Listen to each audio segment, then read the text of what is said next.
రేవంత్ తీరుపై పెద్దలు సీరియస్ అని చెప్పి కూడా తెలంగాణలో ఏం జరుగుతుందని ఫైర్. రేవంత్ తీరుపై పెద్దలు సీరియస్, తెలంగాణలో ఏం జరుగుతుందని ఫైర్. తీవ్ర ఆగ్రహంతో రేవంత్కు హైకమాండ్ ఫోన్ కాల్. రేపు ఢిల్లీలో సమావేశం, కేకేతో సీఎం మంతనాలు. ఉత్తమ్కు పెద్దల ఫోన్, తాజా పరిణామాలపై చర్చ. తండ్రి కర్మకాండ ముగిశాక ఢిల్లీకి రావాలని సూచన. అమలాకు ప్రియాంక ఫోన్, అండగా ఉంటామని హామీ. నాగార్జునతో రాజీకి రాష్ట్ర కాంగ్రెస్ నేతలు యత్నాలని చెప్పి కూడా మరి ఢిల్లీ పెద్దలు ఫోన్ చేసి సీరియస్ అయ్యే వరకు కూడా మరి ఇక్కడ ఉన్నటువంటి కాంగ్రెస్ నేతలకి సోయి లేకుండా పోయింది.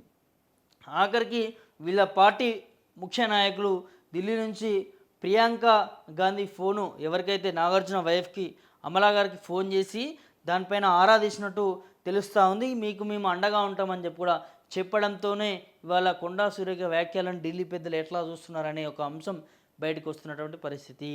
దీనికి సంబంధించి రేవంత్ రెడ్డి ఇప్పటివరకు ఎందుకు స్పందించలేదని పైన కూడా క్వశ్చన్ రైజ్ అవుతూ ఉంది. దాంతోపాటు ఫోన్ చేసి కూడా సీరియస్ అయినటువంటి పరిస్థితి. రేపు ఢిల్లీకి సమావేశం ఉండబోతుంది ఇదే అంశంతో. మరి కేకేతో సీఎం మంతనాలు కూడా చేయబోతూ ఉన్నారని అంటూ కూడా. దాంతోపాటు ఇక్కడ మెయిన్ బిగ్ క్వశ్చన్, ఉత్తమ్ కుమార్కి పలు దాఖలాలుగా ఫోన్లు చేయడం. ఢిల్లీ పెద్దలు ఒక చర్చ పెట్టుకున్నట్టు ఉత్తమ్కు పెద్దల ఫోన్, తాజా పరిణామాలపై చర్చ అని చెప్పి కూడా. రాష్ట్రంలో ఏం జరుగుతూ ఉంది, ఏంది పరిస్థితి అని చెప్పి కూడా ఒక ముఖ్యమంత్రికి ఫోన్ చేయకుండా, మరి ముఖ్యమంత్రులు చర్చించకుండా వాళ్ళ మంత్రితో ఉత్తమ్తో చర్చించాల్సినటువంటి అవసరం ఏముంది? వాళ్ళ నాన్నగారి కర్మకాండ అయిపోయిన తర్వాత మరి ఢిల్లీకి రావాలని చెప్పి కూడా సూచనలు ఇవ్వాల్సినటువంటి అవసరం ఏముంది? ఇక్కడ బిగ్ క్వశ్చన్గా మారుతూ ఉంది. ఉత్తమ్ని ఢిల్లీ పెద్దలు దేనికోసం అప్రోచ్ అవుతున్నారు? ఎందుకు చర్చలు పెడతా ఉన్నారు?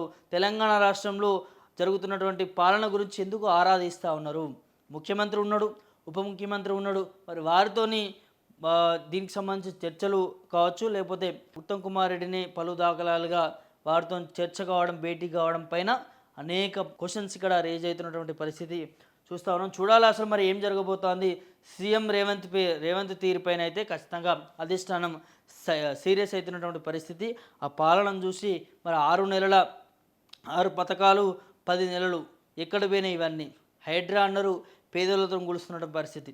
రైతుకి ఇచ్చినటువంటి డిక్లరేషను, రైతు భరోసా, రుణమాఫీకి సంబంధించిన అంశాలు వాళ్ళు ఎక్కడికక్కడ పెట్టేసి వాళ్ళ మూసి ప్రక్షాళన అనే ఒక పెద్ద అంశాన్ని తీసుకొచ్చారు. దాంట్లో కూడా అనేక లోపాలు, అనేక అనుమానాలు, చాలామంది రాజకీయంగా మాట్లాడుకున్నటువంటి పరిస్థితి ఇవన్నీ చూస్తూ ఉన్నాం రేవంత్ రెడ్డికి సంబంధించి. సో రేవంత్ రెడ్డి పాలన పైన ఢిల్లీ పెద్దలు సీరియస్గా ఉన్నట్టుగా తెలుస్తున్నటువంటి పరిస్థితి. మరి ఏం జరగబోతోంది? ఢిల్లీలోకి వెళ్ళి ఏం సమావేశం పెట్టుకోబోతూ ఉన్నారు? మరి భేటీలో ఎలాంటి అంశాలు చర్చించుకుంటారు? మరి రాష్ట్రం ఇక్కడి నుంచైనా పాలన మారుకుంటారా ఏందనేది చూడాలి.